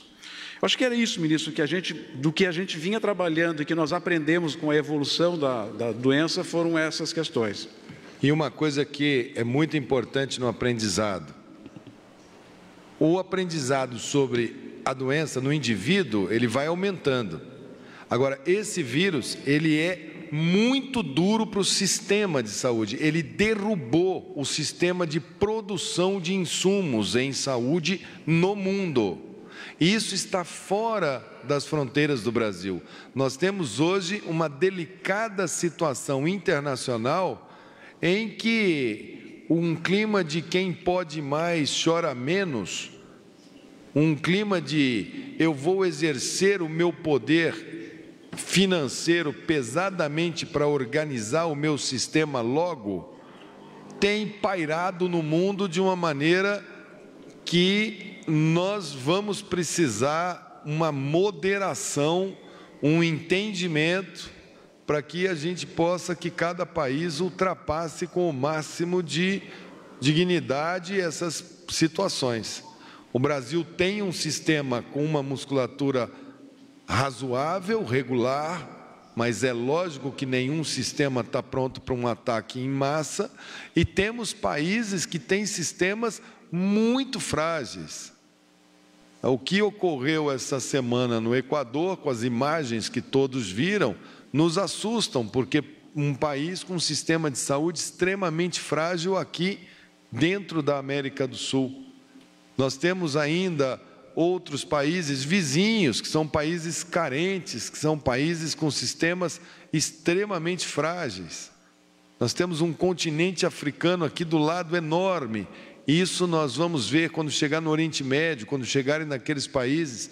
Hoje, a reunião da ONU, foi pedida uma trégua, e quase 70 povos que estavam em conflitos no mundo decidiram aceitar uma trégua, uma paz provisória, porque entenderam que o inimigo comum nesse momento, de ambos os lados do conflito, é o coronavírus. Então, que isso seja inspirador aí para vários países, para vários movimentos, que o foco da humanidade agora é ver se a gente consegue achar uma solução mais inteligente para essa situação do que essa que a gente está vivendo, de conter as pessoas, conter a dinâmica social que para nós brasileiros é tão boa e é tão fundamental no dia a dia da gente. Aqui tem perguntas por blocos, mais ou menos, mas eu acho que todas mais ou menos foram testes e diagnósticos. Eu vou dizer assim, se tem alguma que a gente não tenha visto, você passa a vista aí, por favor, Gabardo. A 17, eu vou ler aqui, perguntas relacionadas. Joana Oliveira, do El País. Há previsão de uma parceria público-privada entre o governo e operadoras de saúde para requisitar leitos da rede particular do SUS? O Alex Tágira, do UOL. O Ministério trabalha com a possibilidade de estatizar ou exigir a cooperação de hospitais privados e planos de saúde em relação aos leitos de UTI? Qual o planejamento nesse sentido? Enfim, essa pergunta aí, que fica perguntando se vai haver esse tipo de situação que você falou que você quer responder. Eu quero responder isso pelo seguinte. Primeiro, vai sim, nós vamos passar a acompanhar, monitorar a utilização dos leitos de UTI, tanto da rede do SUS como da rede privada. Mas queria fazer uma observação. Esse fluxo, ele não é só num sentido do SUS precisar da rede privada.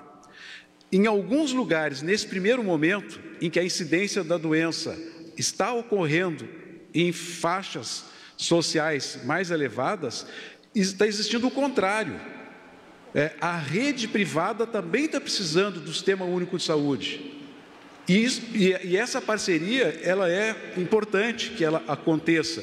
Numa fase inicial, talvez o sistema público tenha que socorrer a iniciativa privada. Mais adiante, quando mudar o perfil das pessoas que vão estar doentes, é possível que o SUS precise mais dos leitos privados. Então, essa migração ela vai acontecer dependendo do local e das condições, ela pode acontecer numa direção ou na outra direção. Agora, o que é importante é que a gente passe a monitorar esses leitos e possa utilizar a capacidade instalada da melhor maneira possível, seja com parceria, seja com aquisição de leitos da rede privada. Isso tudo está sendo analisado e a gente está criando as propostas possíveis para ser implementado. Ou seja, se precisar, vai usar. Vamos deixar que os estados, municípios maioria dos médicos que trabalham no hospital público trabalham no hospital privado. Não se esqueçam, é dos hospitais públicos, dos hospitais universitários. É dali que saem as grandes cabeças que depois se tornam as grandes referências do hospital privado. A locomotiva da formação, o berço de alta tecnologia é o hospital público. Ele é a matriz, é da onde gera a mão de obra qualificada que depois entra. E nós estamos falando de pessoas que moram na mesma cidade, empresários que estão na mesma cidade, e esse sistema, ele dialoga assim, e ele vai dialogar e ele vai achar o seu caminho. O Ministério da Saúde vai ser o grande mediador dessa história, e se precisar, não existe nenhuma ação por parte do Ministério da Saúde que não possa vir a ser tomada para que a gente consiga ter o melhor ponto de equilíbrio dessa experiência que nós vamos passar agora, que é global. Olha, as outras aqui são perguntas basicamente sobre testes diagnósticos, que a gente já falou bastante.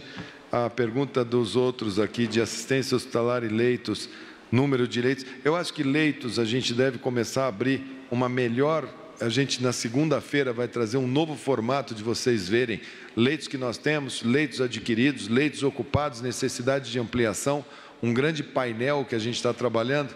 A gente estava trabalhando com uma ferramenta que é muito boa para nós, mas ela era muito complicada para o público, vocês iam ter muita dificuldade. Então, a gente está trabalhando para uma ferramenta amigável que a sociedade vai poder acompanhar em tempo real esse tipo de situação. A Carla Gamba, do Jota, pergunta o número de hospitais de campanha instalados ou em processo de instalação. Isso é um número que a gente também está trabalhando com os estados. Tem muito estado ampliando, e nós não temos, porque a iniciativa se dá no plano local. Nós estamos puxando agora essas informações para poder tê-las melhor, acho que a partir de segunda-feira. E a aquisição de equipamentos, se o Brasil está decidido a enviar aviões à China, nós enviaremos aviões, caso seja necessário. Se precisar, se tiver lá para buscar, a gente vai mandar. Se não precisar, se vierem normais, tudo que a gente puder fazer para chegar lá mais rápido, com mais segurança e trazer até aqui. Acho que é isso.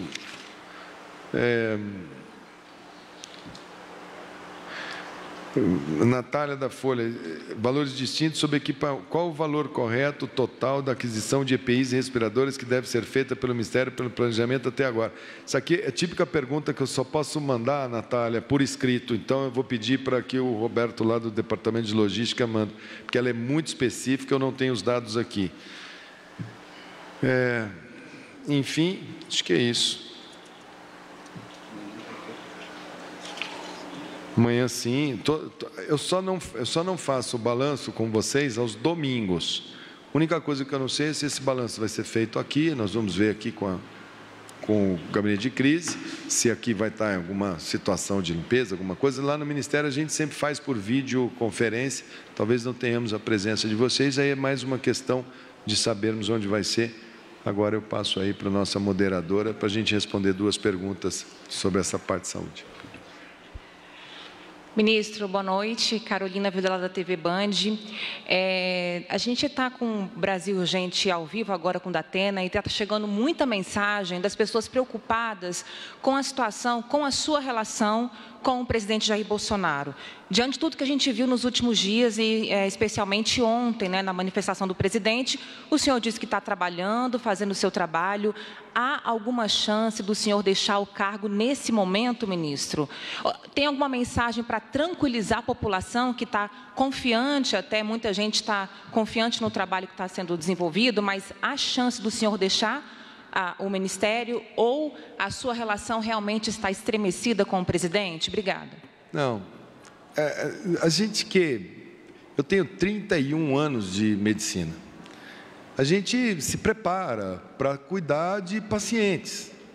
Eu já tive pacientes em que a família, às vezes, ela questiona o médico, briga com o médico, e o compromisso do médico é com o paciente.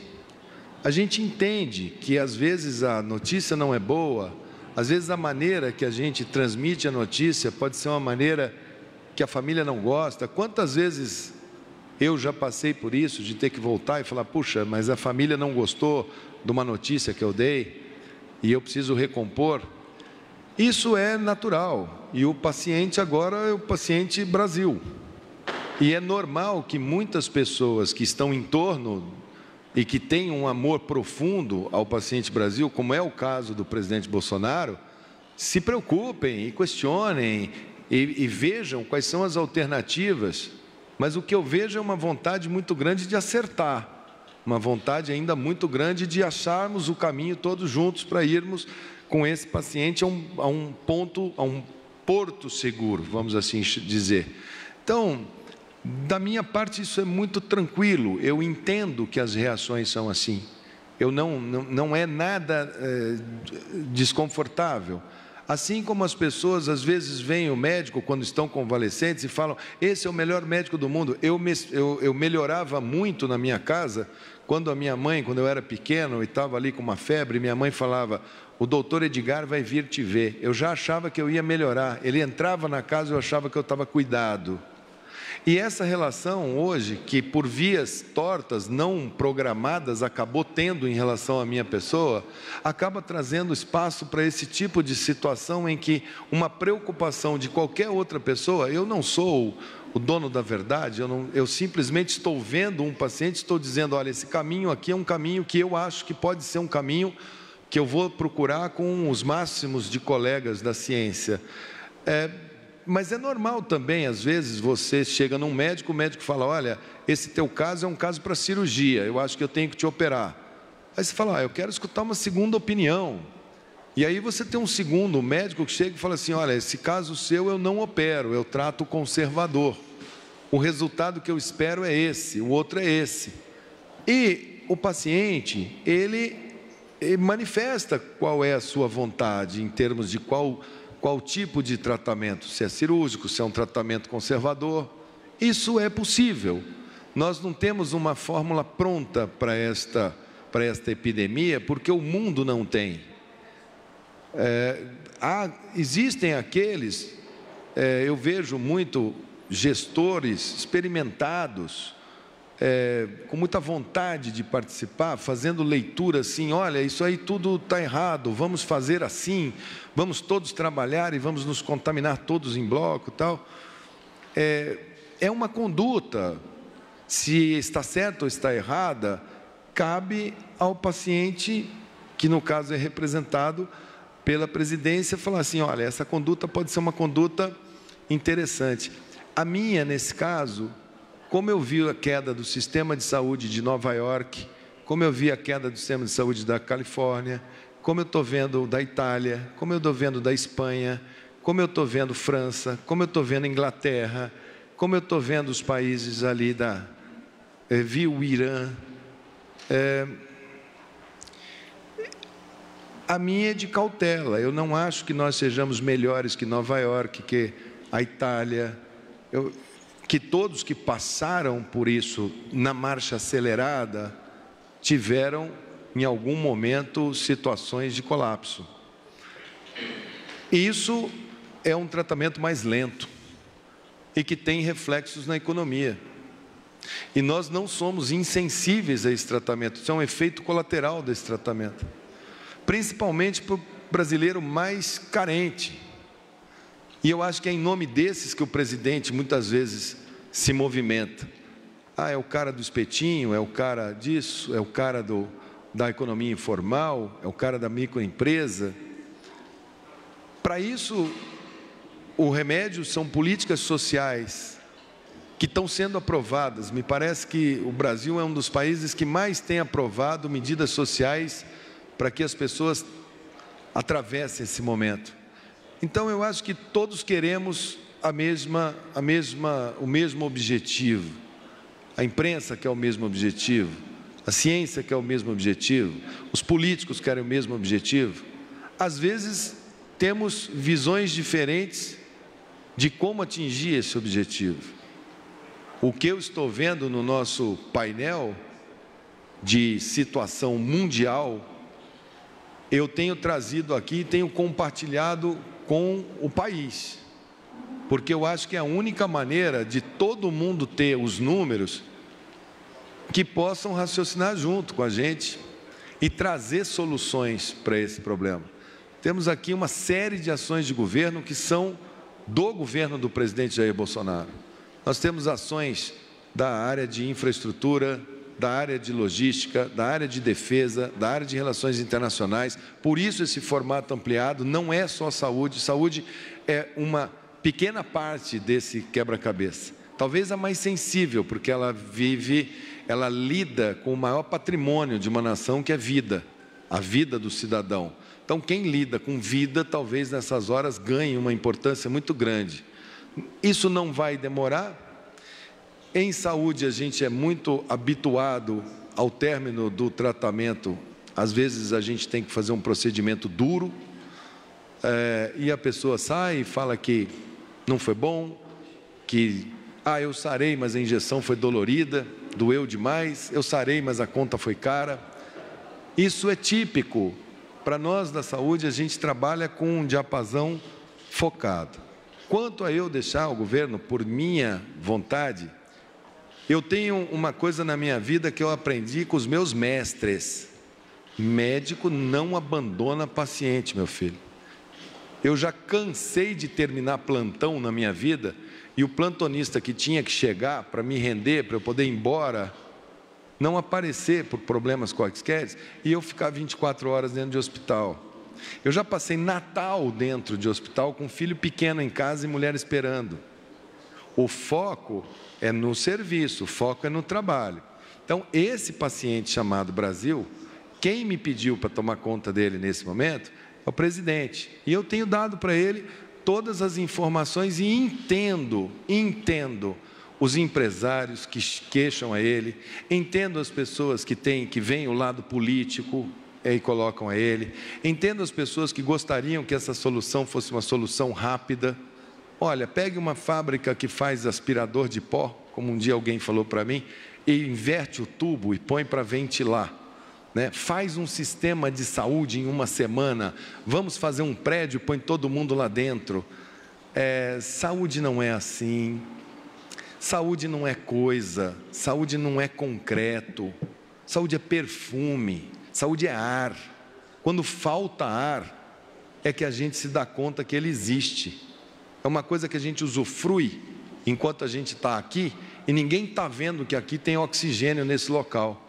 Se tirar o oxigênio daqui, todos vocês vão sair correndo, mesmo que aqui seja o Palácio do Planalto, com piso de mármore e com todos vocês confortavelmente sentados, vocês não vão querer ficar aqui. Não vamos fazer desse caso um caso maior do que ele já é. O caso agora é uma situação global que nos desafia a todos, do presidente da República até o mais humilde cidadão brasileiro. Nós estamos todos preocupados, eu estou preocupado, sei o tamanho da responsabilidade. Nossa equipe está todinha voltada para interpretar todos esses gráficos, trabalhar com o máximo de transparência, e estamos aqui para ajudar, para trabalhar. Se depois que isso terminar, tenho certeza que por qualquer uma das situações que possam aparecer, talvez seja mais importante eu ir debater o sistema de saúde pós-Covid em outro lugar, talvez ajudar o Brasil a pensar um modelo de saúde mais racional, talvez ajudar o mundo a pensar um sistema de saúde mais racional, mas no momento, na beira da cabeceira, eu vou estar ali. E vamos ter dias ruins, vamos ter pessoas que vão começar processos de internet. Por que não fez isso? Eu sei de uma denúncia disso. É o processo que a gente chama de fritura, de nada, vezes nada, para nós que estamos aqui, vai nos abalar do compromisso. Vamos ver como é que vamos atravessar a próxima semana. Lá atrás eu disse para vocês, teremos 20 semanas duríssimas. 20 semanas duríssimas. Então, nós estamos ainda nas primeiras 4, 5 semanas. Temos semanas duras em abril, temos semanas duríssimas em maio. preparados, se estivermos bem abastecidos com os nossos leitos, nossos médicos, nossos enfermeiros, nossos dentistas, todo mundo junto, podemos passar com muito menos drama por algo que o mundo inteiro vai passar e o Brasil vai passar bem, e esse assunto vai ser superado. Mas, ministro, uma coisa, algumas manifestações estão sendo chamadas para o próximo domingo, e isso acaba sendo atiçado pelo próprio presidente Jair Bolsonaro, mesmo que indiretamente, a hora que ele critica o senhor numa entrevista para uma rádio. Portanto, isso não atrapalha esse trabalho todo que vocês estão tentando fazer? Todas as vezes que a gente tem um quadro, a gente sabe que tem coisas que conspiram para ajudar a melhora e tem coisas que conspiram para não ajudar.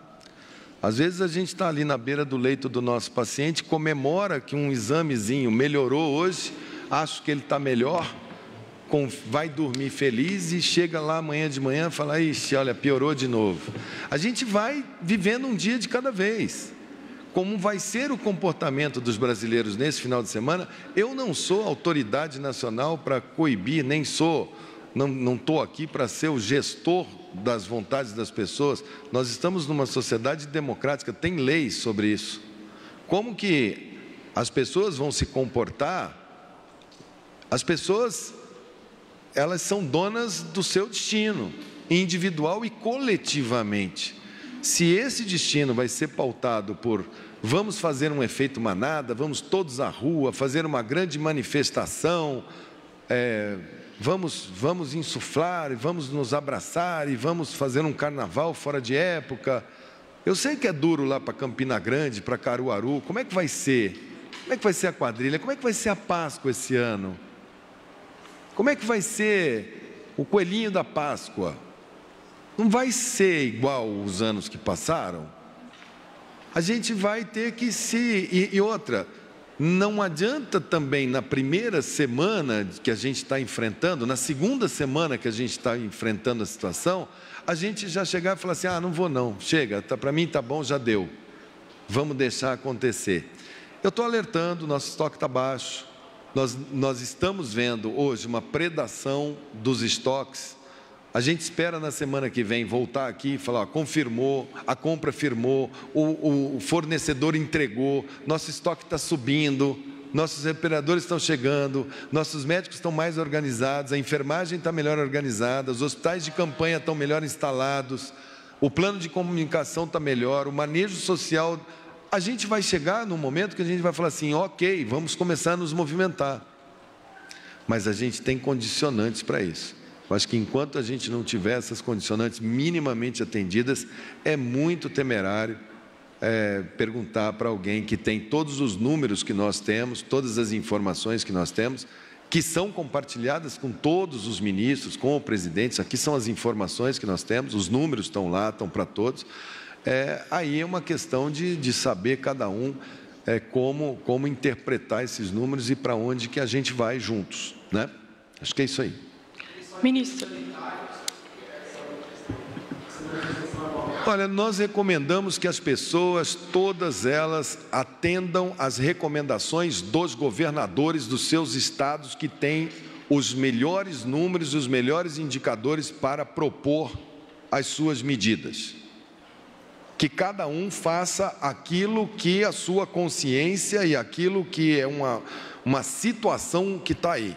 O que é da minha responsabilidade é dizer, temos uma doença infecciosa, respiratória, viral, que transmite, que o vírus é competente, se juntarmos vamos fazer contaminação um dos outros, alguns não terão absolutamente nada, nem saberão que tem a doença, outros terão formas leves, um número expressivo terá uma doença que vai levá-los ao hospital e um número vai levá-los à CTI e um número vai a óbito, ponto.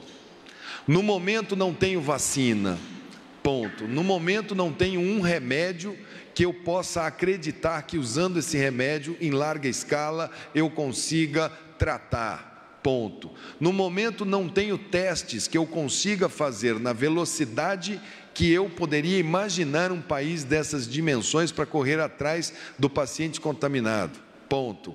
No momento não tenho como pegar determinados locais no Brasil que tem milhões de pessoas em favelas com quartos minúsculos e quadros sociais para fazer isolamento. Esse é o quadro.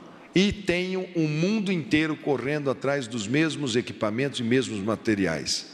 Esse é o quadro geral, essa é a queixa do paciente. A anamnese, a gente abre tudo o que pode acontecer. A história natural desta doença, ela está sendo escrita pela sociedade. As sociedades que conseguiram um código de funcionamento muito restrito, conseguiram passar sem ter a espiral alta. As que tiveram maior volume de movimentação, tiveram a espiral alta e fizeram graus diferentes de colapso.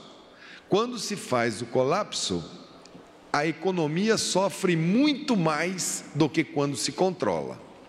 Porque quando se tem um colapso, não tem outra alternativa a não ser uma quarentena horizontal, que nós não experimentamos no Brasil.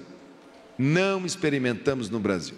A gente tem visto, as pessoas têm se movimentado, os serviços essenciais estão funcionando, as pessoas têm saído às ruas, sim, a gente está vendo.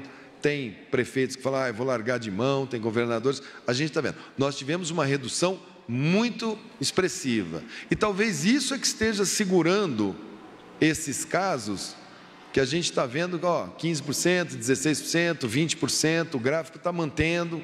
Talvez esse comportamento é que esteja achatando, senão a gente estaria um dia com mais com o outro, que mais que o outro, que mais que o outro. Quando falam do carnaval, o carnaval desse ano foi em fevereiro. Se o carnaval tivesse sido em março, como alguns anos nós temos carnaval no mês de março, por conta dos calendários, e nós tivéssemos em março feito um carnaval em todas as capitais brasileiras com esse vírus já circulando, eu acho que nós teríamos tido a tempestade para lá de perfeita. Então, algumas coisas a gente entrega nas mãos de Deus, e eu acho que Deus esse ano resolveu falar, nesse ano que aconteceu, o carnaval vai ser um pouco mais cedo, porque nós fizemos uma mega aglomeração, blocos com 4 milhões, 1 milhão, as pessoas no carnaval, digamos que elas não ficam muito longe uma das outras, elas costumam ficar muito perto, né? Então acho que teríamos tido realmente um quadro terrível. Então, vamos ter o máximo de comportamento social, vamos ter o máximo de entendimento, vamos ler uns livros, vamos pensar, vamos refletir, vamos buscar boas fontes, aos que destilam ódio, aos que destilam fake news, calma um pouco, deixa as pessoas respirarem um pouco, depois, mais para frente, faz um pouco de fake news, em vez de postar 10 fake news por dia, posta 2, aí ele alimenta sua necessidade da fake news, já ajuda, né? Porque dá um trabalho enorme para tirar as fake news. Então, tudo isso, cada um tem que colaborar, até mesmo aqueles que fazem as fake news precisam moderar um pouco, porque dá um trabalho muito grande a gente ficar respondendo fake news. Última pergunta, por favor, e vamos encerrar essa coletiva. Obrigada. Ministro, Thalita Fernandes, da Folha de São Paulo. Pesquisa Datafolha de hoje mostrou que a aprovação da população em relação à gestão do senhor no Ministério da Saúde da crise aumentou de 55 para 76, mais que o dobro da aprovação do presidente. O senhor acha que, com isso, a população aprova mais o que o senhor está fazendo com a postura do que o presidente? Não, isso não tem nada a ver com a minha performance, não tem nada a ver com o presidente. Isso, nós estamos falando de instinto. Isso é um instinto de preservação da vida. As pessoas sabem, isso é instintivo. Se a humanidade não tivesse esse instinto, a Índia, com 1 bilhão e 300 milhões de pessoas, não teria ouvido o primeiro-ministro Modi pedir para eles irem para casa. É efêmero, é passageiro. Isso não é uma coisa que fica, essa crise passa. Daqui a pouco eu sou passado. Aqueles que vão pensar politicamente vão falar assim, e agora como que a gente faz para desgastar? Olha, morreu muita gente porque ele não preparou isso, porque não preparou aquilo. Olha, comprou esse copo aqui por R$1, quando o copo é 10 centavos. A fase do desgaste vem ali na frente. A mão que afaga é a mesma que apedreja. Não esqueçam, nos sermões de Padre Antônio Vieira tem um que fala que tudo que fizerdes pela pátria, e ela ainda assim lhe for ingrata, não tereis feito mais do que a sua obrigação, e ela o que de costume. Calma, não tem ninguém aqui que não entenda o papel que está cumprindo. Nós vamos cumprir, nós sabemos que esse momento é um momento de confiança.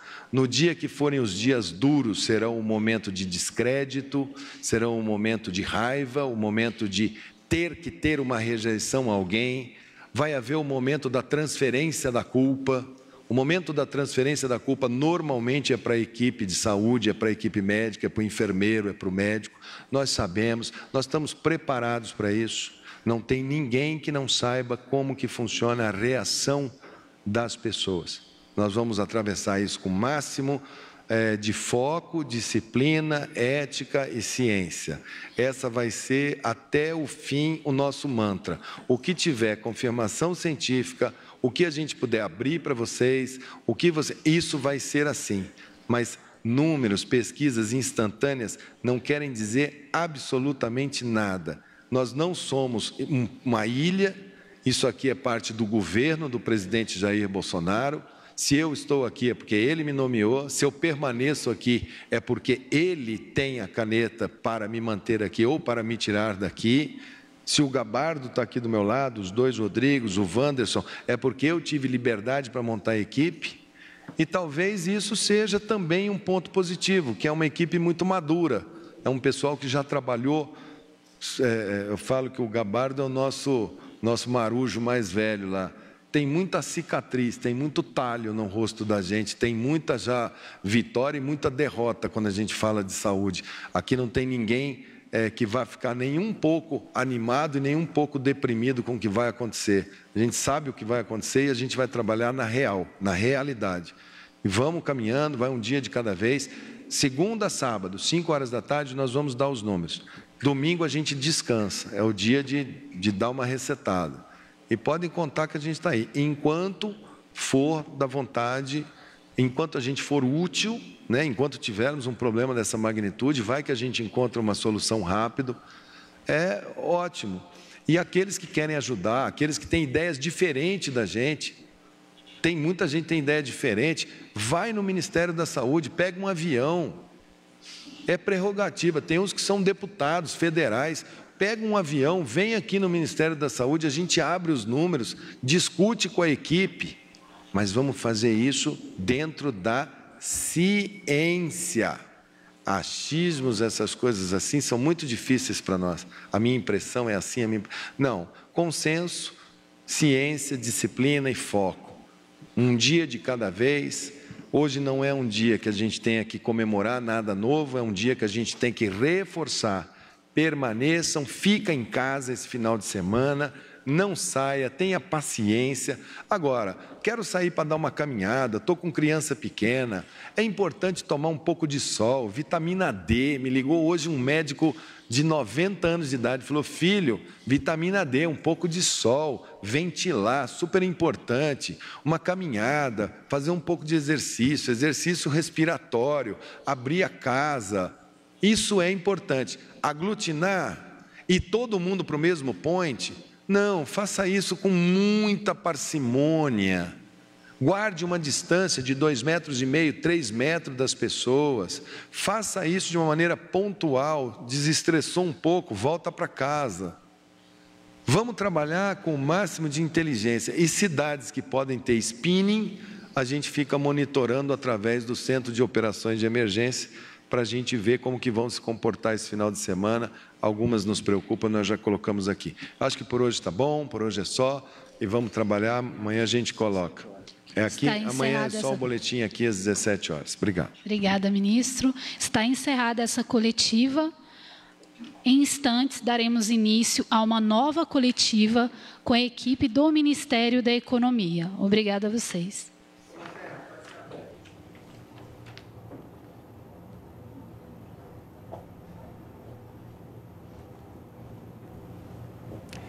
Tá aí, você acompanhou com a gente entrevista coletiva direto do Palácio do Planalto. O ministro da Saúde, Luiz Henrique Mandetta, e o secretário executivo do Ministério, João Gabardo dos Reis, atualizaram as informações sobre a Covid-19 no Brasil. como também as ações do Ministério para o enfrentamento a esta pandemia. Você continua bem informado, seguindo nossas redes sociais e acompanhando também a programação da TV Brasil. Logo mais estaremos